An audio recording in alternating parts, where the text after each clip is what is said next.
이게 바로 자, 기호입니다. 테이스트, 맛이라고 부르는 부분이고요. 그 다음에 자, 이것과 같이 관련해서 쓸 수 있는, 유사하게 비교할 수 있는 제품의 가격에 따라서도 수요는 변할 수 있어요. 자, 뭐 돼지고기, 소고기 관계를 들어본다면은, 자, 돼지고기 가격이랑 소고기 가격이 동일하다라고 할 경우에는 나는 돼지고기를 좋아한다라면 돼지고기를 먹을 거고, 나는 돼지고기보다는 소고기가 낫겠어라면 소고기를 먹겠죠. 이거를 우리가 관련제와의 가격이라고 불러요.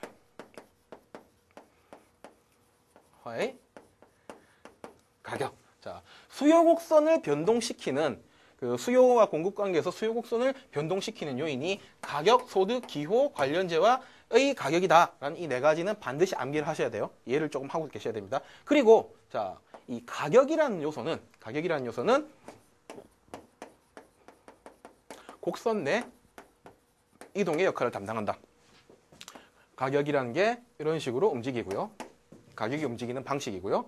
그 다음에 소득, 기호, 관련 재화의 가격 같은 경우에는 자, 곡선을 다음과 같이 이런 식으로 변화시키는 겁니다. 혹은 이쪽으로 갈 수도 있겠죠. 이런 식으로 변화시키는 것이다. 소득, 기호, 관련 재화 가격은 수요 공급 관계에서 곡선이 기본적으로 위치하고 있는 위치를 기본적으로 위치하고 있는 그 경로를 바꿔버린다라고 보시면 됩니다. 반드시 암기하셔야 돼요. 반면 자, 두 번째. 그러면은 자, 공급 곡선은 뭐에 움직이는가? 역시나 기본적으로 뭐였다? 가격이었다는 겁니다. 그래서 가격. 그 다음에 자, 이 제품을 생산해내는데 원가. 얼마나 이 제품의 원가가 들어갈 거냐? 보시면은 자, 원가가 낮으면 많이 생산할 거고 원가가 높으면 적게 생산할 거 아닙니까? 왜? 마진이 적게 나니까. 그래서 생산 요소 비용이라고 불러요. 그죠? 생산 요소 비용. 그리고 하나 더. 그 가격, 생산 요소 비용, 그리고 기술적 요인에 따라서 자, 그 생산 공급을 우리가 결정을 짓는다라고 보시면 되겠고요. 자, 여기에서 역시나 이 가격, 공급 곡선에서도 가격은 곡선 내 이동을 담당하고 나머지 요소들은 곡선 자체를 이동시키는 요소다라는 정도를 알아주셔야 됩니다. 자, 그러면은 자, 수요 곡선과 공급 곡선이 다음과 같이 결정이 된다라고 보시고요. 자, 그 다음에 살펴볼 내용은 자, 그러면은 자, 이 수요라는 것을 어떻게 해야 되며 공급이라는 것을 어떻게 이해해야 될 거냐? 그럼 사람들은 수요를 어떤 식으로 할 것이며 소비를 어떤 식으로 할 것이며 공급을 어떤 식으로 할 것이냐를 파악해야 된다는 거죠. 다음 테마로 들어갑니다. 자, 그러면 자,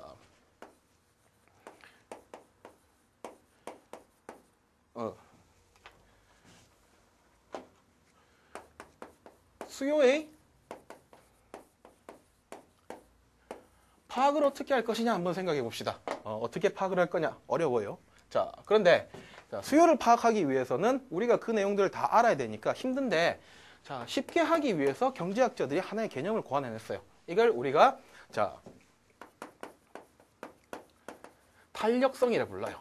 탄력성, 민감도, 엘라스티시티라고 부르는 요 녀석들인데 탄력성이란 게 뭐냐? 자, 가격 변화에 따라서 자, 수요 변화가 어떻게 일어나는지를 설명하고 있는 겁니다. 자, 근데 자, 가격이 변화함에 따라서 수요가 어떻게 변하느냐 여러 가지 요소를 볼 수 있는데 자, 앞에서 봤던 이 수요 곡선의 네 가지 요소 이걸 반드시 이해를 하라고 제가 강의 내에서 이제 말씀을 드리고는 있지만은 이건 반드시 암기를 하셔야 되는 게 자, 탄력성 개념을 보시기 위해서는 이 수요 곡선에서 있던 내용들이 같이 연결이 됩니다. 어떻게 되느냐? 자, 가격 수준에서 탄력성을 볼 수 있고요.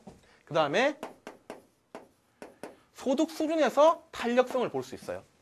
그리고 자, 기호나 아니면 관련 제품의 변화 수준에서도 탄력성을 볼 수 있어요. 이건 우리가 가격, 탄력성, 소득,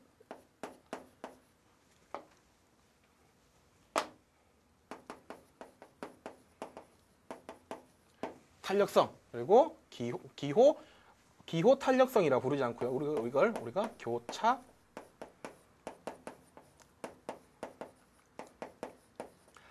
탄력성 이렇게 부르게 되어 있습니다. 부릅니다. 자, 가격 탄력성은 뭐냐? 자, 기호를 하나 쓸게요. 자, 기호를 쓰는데 자, 요겁니다. 이걸 우리가 일반 변화율이라고 부르거든요. 가격 탄력성은 자, 가격 변화에 따라서 수요가 어떻게 변하느냐를 설명하는 거고요. 소득 탄력성은 마찬가지예요. 소득 변화에 따라서 수요가 어떻게 변하느냐.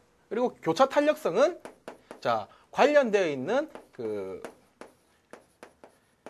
재화, 타재화, 내가 분석을 요구하는 이 하나의 제품이 아니라 다른 제품이 변화되는 그 변화율에 따라서 수요가 어떻게 변하느냐, 이걸 설명할 때 이제 사용하는 개념입니다. 자, 가격 탄력성, 소득 탄력성, 기호 탄력성을 전부 다 공통적으로 들어가는 것은 탄력성 값을 어떻게 해석하느냐에 따라서 달라지는데, 자, 탄력성 값은 1을 기준으로 한다. 자, 이것만 알아두시면 돼요. 자, 1을 기준으로 해서 자, 뭐든지 자, 1보다 크거나 1과 같거나 혹은 그 1보다 작거나 이 세 가지로 압축이 될 수 있어요. 세 가지로 압축이 될 수 있는데, 가격 탄력성에서 잠깐 지우고요. 자, 가격 탄력성에서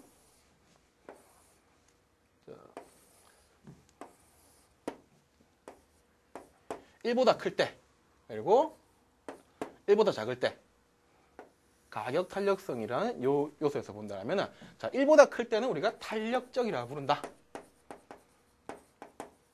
그리고 1보다 작을 때는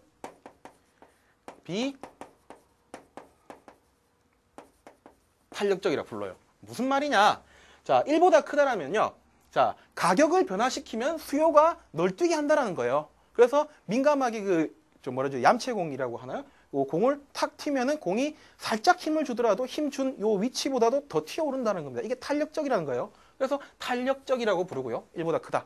그래서 1보다 작다라는 것은 진흙 같은 거 그냥 탁 던지면 그냥 바닥에 바로 붙어버리죠. 이걸 우리가 비탄력적이라고 불러요. 근데 자, 탄력적일 경우와 비탄력적일 경우에 어떤 문제가 생기느냐? 자, 어떤 제품 같은 경우에는 가격을 변화시키면은 자, 판매가 수요가 확 변하기 때문에 더 많은 소득을 올릴 수 있고요. 어떤 제품 같은 경우에는 가격을 확 낮추면은 자, 낮춘다고 해서 많이 팔리는 게 아니라는 거예요. 보세요. 여러분들이 기업을 운영한다는 입장에서 봤을 때, 자, 우리 그냥 앞에서 경제학 이론에서 봤을 때는 가격을 낮추면은 사람들이 많이 산다라고 하는데, 근데 그게 맞느냐? 가격을 낮췄을 때 많이 사는 게 적용이 되는 게 탄력적이라는 거고요. 가격을 낮춰도 수요 곡선이 변화하는 감이 느리다. 그러니까 곡선 자체가 탄력적이라는 말은 이 곡선 관계에서 자, 그 수요 자체가 확 이렇게 변한다는 거고요. 확 이렇게 변한다는 거. 비탄력적이라는 것은요, 변화가 별로 없다라는 거예요. 기울기 차이가 있다라는 겁니다. 그래서 자, 경영자들이 이 제품 자체가 탄력적이냐 비탄력적이냐에 따라 가지고 제품의 의사결정이 달라진다는 거예요. 자, 탄력적일 경우에는 제품의 우리가 분석을 했을 때 탄력적인 값을 가지는 제품 같은 경우에는 가격을 낮추면요, 총 수익은 증가해요. 왜? 많이 사니까요. 싸게 팔면 많이 산다는 제품들은 가격을 최대한 낮추면은 사람들이 많이 산다는 거고요. 반대로 비탄력적인 제품들은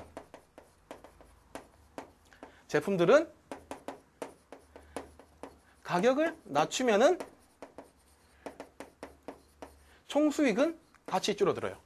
왜? 사람들이 가격 낮춘다고 안 사니까요. 명품 같은 거 있죠?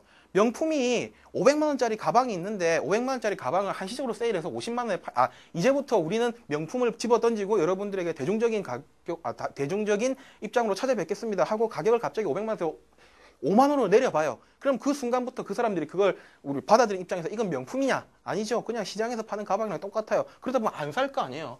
그러다 보면은 자 이런 비탄력적인 제품 같은 경우에는 가격을 낮추더라도 총수익은 늘어나지 않는다라는 겁니다. 탄력적인 재화 같은 경우에는 그 생필품이나 그 일상재화, 편의재라고 부르는 요소들이고요. 그리고 비탄력적인 거는 우리가 그 뭐랄까요? 전문품이나 희소재, 명품 같은 것들은 자 일반적으로 비탄력적인 영향을 받는다라고 보시면 되겠습니다. 자, 뭐 기본적인 요소가 탄력적이다, 비탄력적이다라고 관련된 내용이 다음과 같이 설명이 되고요.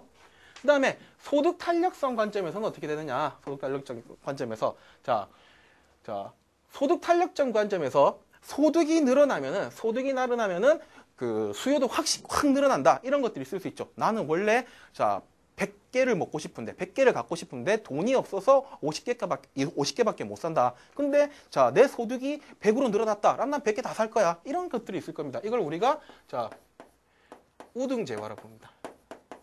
우등재. 뭐 표현에 따라서는 차이가 있겠지만 우등재라 부르고요. 그리고 내가 소득이 높아지면 난 다시 이런 데서 안 살 거야. 뭐 이런 거 안 쓸 거야. 나는 돈 많으면 더 좋은 거 쓰지 내가 왜 이딴 걸 써? 라는 생각을 할 수도 있을 거예요. 이걸 우리가 자 열등재라 불러요.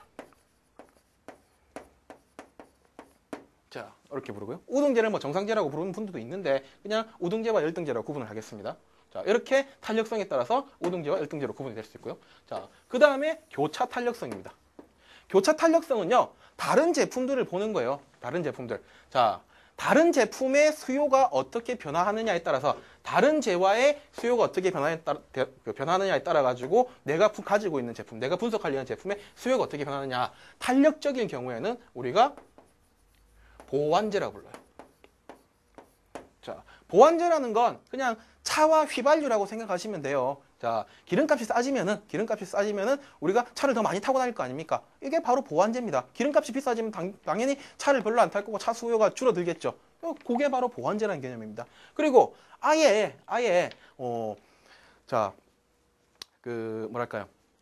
특정한 제품을 선택을 했는데 특정한 제품이 가격이 싸지면은 내가 원래 팔고 있던 내가 판매하고 있던 그 제품이 경쟁 제품 가격 변화에 따라서 아예 완전히 수요가 없어지는 경우도 있습니다. 이럴 경우를 자 비탄력적인 상황에서는 우리가 이걸 대체제라고 불러요. 대체된다. 탄력성 변화에 따라서 이 수요 자체가 완전히 사라지는 구조.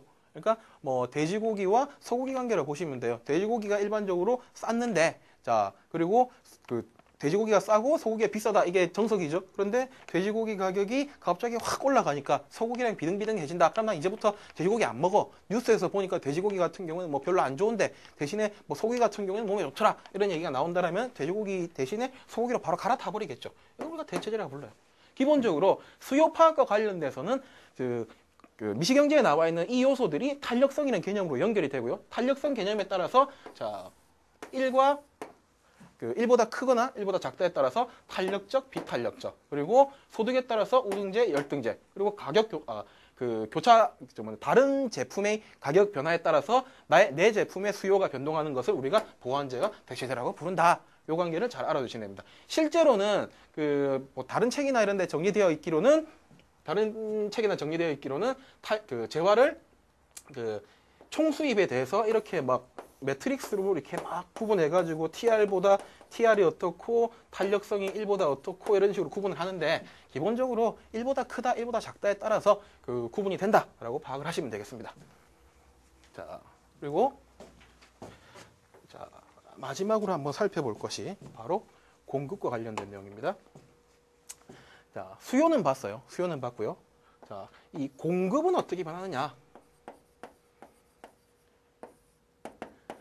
공급은 자 기업이 생산을 할 때 결정짓는 핵심적인 결정 기준이 뭐냐? 그냥 하나만 외우세요. MR은 MC다. 자, 이걸 우리가 MR이라고 안 나오고 한계 수익 그리고 MC를